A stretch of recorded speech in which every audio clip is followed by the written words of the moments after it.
In most situations, the job of law enforcement goes without the benefit of observation and recognition. Dealing with crisis day after day can numb us in the value of the role. I can make these claims because I am a retired police officer and I enjoyed what I did. Let me just say that I've dealt with scores of dysfunctional people, from domestic disputes to drug and alcohol situations. I've even had to talk down suicidal victims. I tried to make an impact, and not always with a heavy hand. If I could give someone the benefit of the doubt, as long as they met me halfway. As I lived in the small northeastern town I served, people knew me and what I was about. As I said, I'm now retired, mostly injury-free, and thankful to be alive.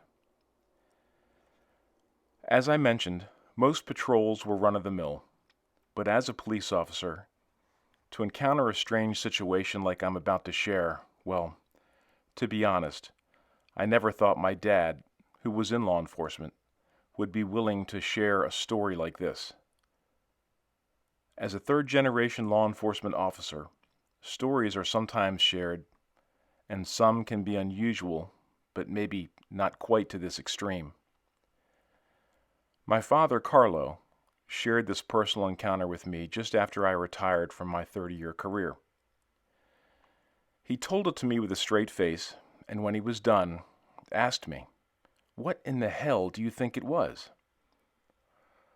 "I don't know for sure, Dad, but I think I have an idea." My son and I have always been close, and I was very proud that he was carrying on the tradition of becoming the fourth-generation cop in our family. And so I headed out to the West Coast for graduation at the academy, and also to enjoy some time with his family. It's no secret that boys want to be like their dads, and I was proud of my son for taking it a step further and setting down roots on the opposite coast. He was determined to be successful, whatever it would take. On the last night, before leaving, we made it a guys' night and grabbed some beers and dinner. Since he lived so far away, we saw each other infrequently, and so I tried to lighten the mood. We talked about old friends, school, family, and of course, my father, his granddad. He was a fascinating man that had the rare opportunity to travel the world on something he called a project. He spoke several languages, which made him invaluable for his project and the people he worked with. But eventually, he made his home in New York, where he met my mother, got married, and had me. I've shared some stories with you, but I don't think you've heard this one. It's a little off the beaten path, and if I hadn't heard it from his own lips, I don't think I would have believed it. It wasn't something he ever shared with me before, but we just made some homemade wine, and I'd have to say we were both a little buzzed, sitting back on the porch listening to an old Dean Martin album. When you're in law enforcement, you may come across some incredible stories. I'm sure you've been taught to watch body language and just how they tell it. You know, memory versus made up, eyes and mannerisms too. Some may be telling the truth, but that'll be up to you to decide. Dad, what are you getting at? Well, okay. Here goes. You know that Granddad was a different kind of cop, and on occasion he worked with what he called G-men. It was a little out of his realm of comfort, but his services at times were needed and sometimes last minute. Living just outside the city, there were times that his services were requested, and so on particular nights he would have to travel north to meet these G-men at the foot of the Catskills. Your granddad was somewhat familiar with the area since he had a buddy that owned property and hunted deer over in Sullivan County. But on this night, they were going somewhere further north. On the way, they briefed him on the situation of a hitman who had intercepted what they could only call a mole in this particular mob operation and was supplying vital information to these G-men. Everything's about money, and he was selling what secrets he knew. But the mob was now on to him and contracted a hitman who we'll call Enzo. He was legendary, unrelenting, brutal, vicious, and not to mention highly successful in eliminating his targets. A few days prior, the group of agents had lost contact with the mole and were attempting to track him down. After receiving a brief phone call, and in very bad English, he claimed he was being followed and that he had vital information to share. Granddad was needed to interpret immediately. It was understood that the rendezvous point was a lone cabin somewhere out there in those mountains. The cabin was what would be considered a safe house, and they would hedge their bets that when they lost communication, he'd head right to it. Things were getting complicated with the involvement of Enzo. They needed to secure the mole before the hitman intercepted. This was dangerous, perhaps more than Carlo had bargained for. But he had worked similar situations with other channels when needed. I guess once your name gets floated out there and they know they can count on you, the word spreads. Carlo was a small, stocky, and somewhat balding man in his late 40s with thick glasses. You wouldn't have suspected that he was also a proficient hunter and very good with a rifle.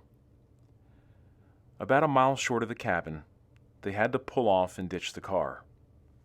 Now began the mile-long hike so as to avoid being intercepted by Enzo. Over hills and down ravines, through rocky terrain, the team of 4 clumsily trekked their way through the dark and eerie forest. Carlo was probably the most comfortable in the woods, but he was the 4th man back. His only job was to interpret. Everyone agreed that the woods seemed eerily silent. Not a cricket chirped. Upon approach to the cabin, a faint glow from a lone light seemed to be coming from outside. It was the headlight of a car. Fanned out and now converging back, it didn't take long for the agents to surround the door. Almost as if on cue, the silence was suddenly broken by a muffled scream.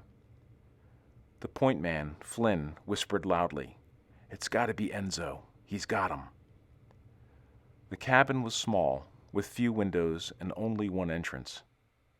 Granddad was told to stay back as the agents got into position. The lead entered cautiously through the side door, as the other 2 followed just steps back. Carlo spent the next few moments pacing and waiting for the all clear. In those moments, he thought for just a moment that it was his breathing that seemed erratic and raspy until the noises seemed to be above him. Several feet above him. Carlo, maybe with his police-issued Oxfords, stood about 5.5 feet tall. Feeling perplexed, and now with the fog rolling in, he wiped his glasses, turned on his flashlight, and scanned the wood line just feet away. The brightness of the light startled something, and a low growl seemed to replace the raspy breathing. Flashlight in one hand and rifle in the other, Carlo could see something disturb the foliage, and something else. Moisture, a wetness that seemed to be smeared across a broad part of a tree. The ground was dry. It hadn't rained. What was this? As he walked towards the tree with his flashlight, that same low growl returned. It was blood, and a lot of it. Oh, mio Dio. And as he turned his head towards the cabin to shout, something parted the brush and stepped next to the tree and seemingly blocked out the flashlight. Something enormous and hairy. Carlo, holding the flashlight against the rifle, aimed them both upward and towards its face. It looked almost like a demon crossed with a gigantic ape. Can they get this big? Why is it all bloody? It seemed to be drooling spits of blood as it stared Carlo down. 10 feet, that's what he said. They were so close. It could have reached out and snatched him. He should shoot it, and yet he hesitated. Not because he couldn't shoot, but because he would quite possibly blow their cover. "Carlo! All clear! Carlo! Carlo!" Carlo hesitated, even taking his eyes off this thing. But as he slowly stepped back, it too seemed to want to continue finishing its meal. As Carlo entered the cabin, Flynn shouted, "I need you over here. I don't know how long he's got. We can try to make him comfortable, but I need you to see what he can tell us. I don't think he has long." Carlo had to focus and try his best to snap out of his traumatic moment. The mole had been tied to a chair for hours. The floors were smeared with blood. "Ditas!" the mole repeated over and over. He appeared to be lapsing into a state of shock. The hitman, known to the agents as Enzo, was also known by a different name. In Italian, the translation ditas is fingers, and there were fingers all over the floor. "Ditas! He's lost so much blood." Carlo thought to himself. He didn't know who appeared more in shock, but he was there to do a job, and he questioned and prodded and took notes while the agents attempted to bandage the mole's wounds. "Scimmia! Scimmia!" the mole shouted over and over. 9 fingers. Enzo clipped them off, one at a time. One more, and the neck was next. He was brutal. That would have been it. But where is he? Where's Enzo? I think I know where Enzo is, Carlo thought. Wham! Something hit the side of the cabin. As the agents scrambled to investigate the noise, the mole started to shout again. "Scimmia! Scimmia!" Carlo shouted for them to stop. "Don't go out there. There's something else out there besides Enzo, and it's not happy we're here." It took Carlo several minutes to try and convince the agents that it wasn't safe. That word he keeps shouting, it means ape, as in gorilla, but it's gigantic. I saw it, and I think it killed Enzo. Why do you say that? Because it was eating something, and its face was smeared with blood. What? That doesn't make any sense. What are you basing this on?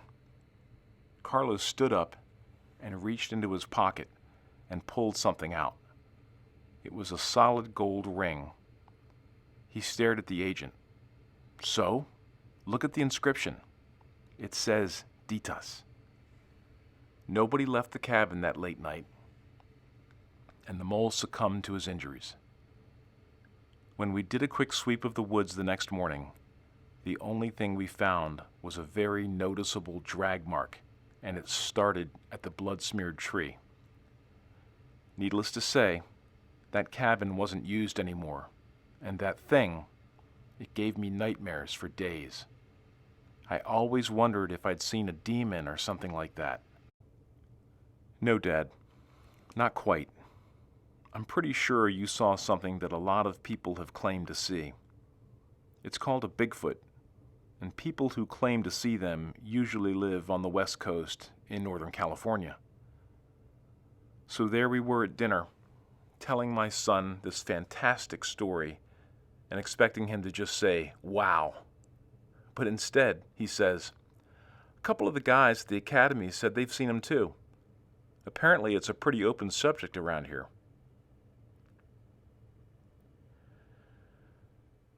I thought I'd save my comments for the end. I hope you all enjoyed the encounter story. After a few voicemails and a return call, I was able to capture the majority of this gentleman's dad's encounter, and I think it was worth my time, and hopefully you feel the same. Sorry for the long delay, but between losing my voice and the crazy Christmas season, it was a real struggle to get back. Congrats to Gus for winning the Bigfoot's Wilderness mug. I think we need to keep rolling and keep the raffle going. So stop on over to bigfootswilderness.com and sign up. Merry Christmas.